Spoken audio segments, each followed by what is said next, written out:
Sadgure Sharanam. Hi, dears. As I promised, I am here with another great poem.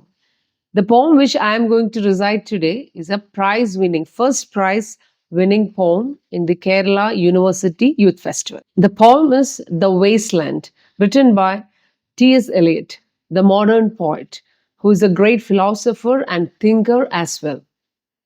It's one of the most influential poems of the 20th century. Written after the devastation of World War I, this poem reflects the spiritual, cultural, and emotional disintegration of the modern European community.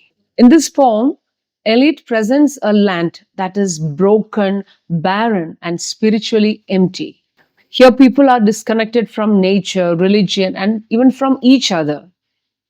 Through fragmented voices, classical and religious references, and multiple languages, the poem reflects the fragmentation of the modern European society.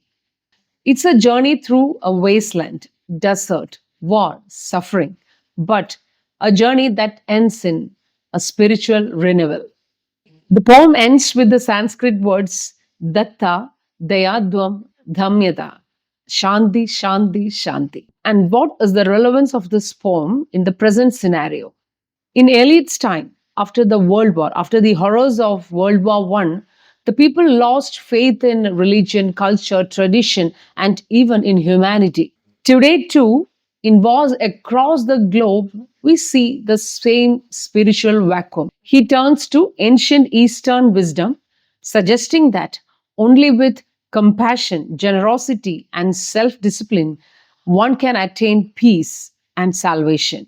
By the way, are you struggling to speak English fluently and you want to improve your grammar and communication skills? And if you're a person struggling to speak English confidently, and if you want to improve your grammar and communication skills, English Guru's new batch is going to begin on August 15th. 3-month spoken English course and 3-month English grammar course. Those who are interested, please call or WhatsApp on this number.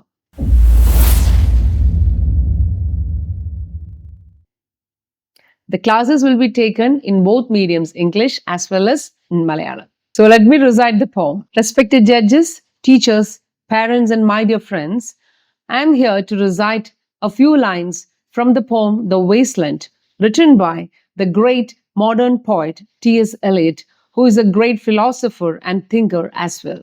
He uses the divine voice of thunder from Upanishads to remind people in this war-mongering world that living with generosity, compassion, and self discipline can alone lead them to peace and salvation. So, let me recite a few lines from the poem What the Thunder Said from T.S. Eliot's Wasteland.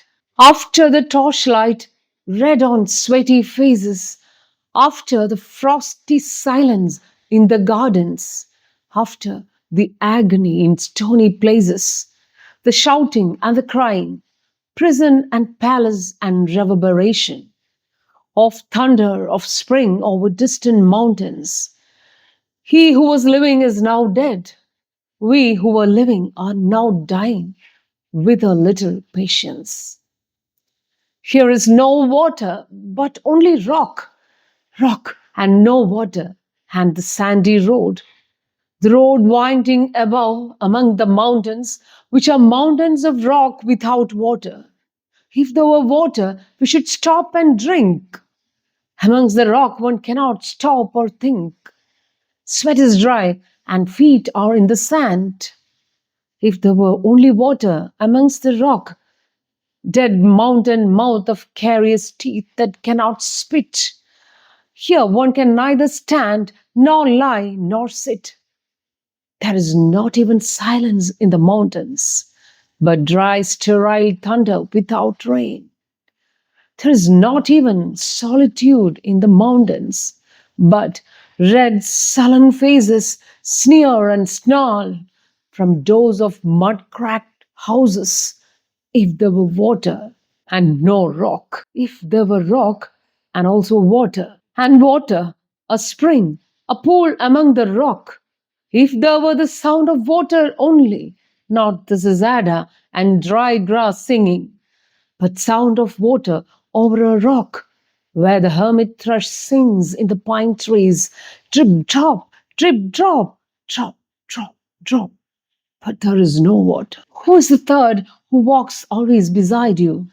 When I count, there are only you and I together.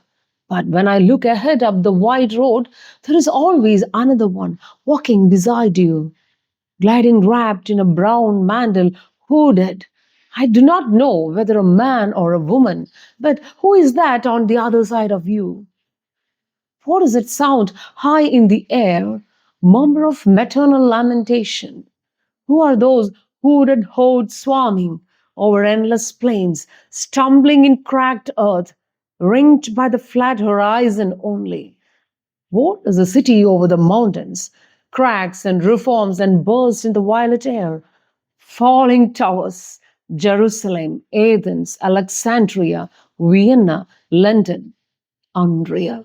A woman drew her long black hair out tight and fiddled whisper music on those strings. And bats with baby faces in the violet light whistled and beat their wings and crawled head downward down a blackened wall and upside down in airward towers, tolling reminiscent bells that kept the hours and voices singing out of empty cisterns and exhausted wells. In this decayed hole among the mountains, in the faint moonlight, the grass is singing over the tumbled graves above the chapel. There is the empty chapel, only the wind's home.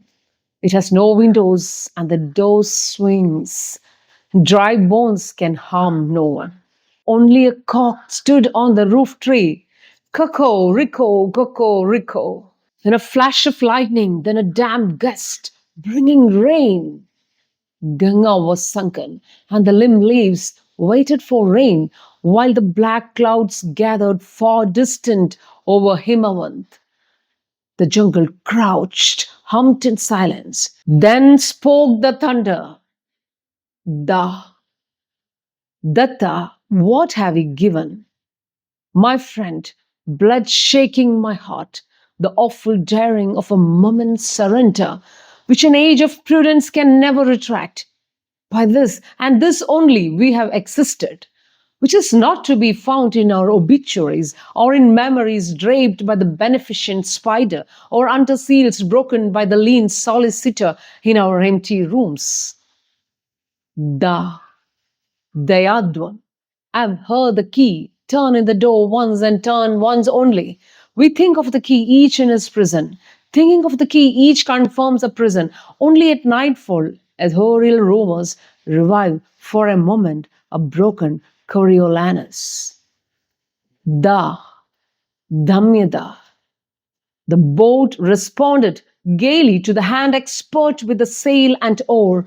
The sea was calm, your heart would have responded gaily when invited, beating obedient to controlling hands. I sat upon the shore fishing with the arid plain behind me. Shall I at least set my lands in order? London Bridge is falling down, falling down, falling down. Then he hid himself in the lighting of the fire. O Lord, thou pluckest me out. O Lord, thou pluckest burning. Datta, Dayadvam, Damyada. Shanti, Shanti, Shanti. Thank you so much.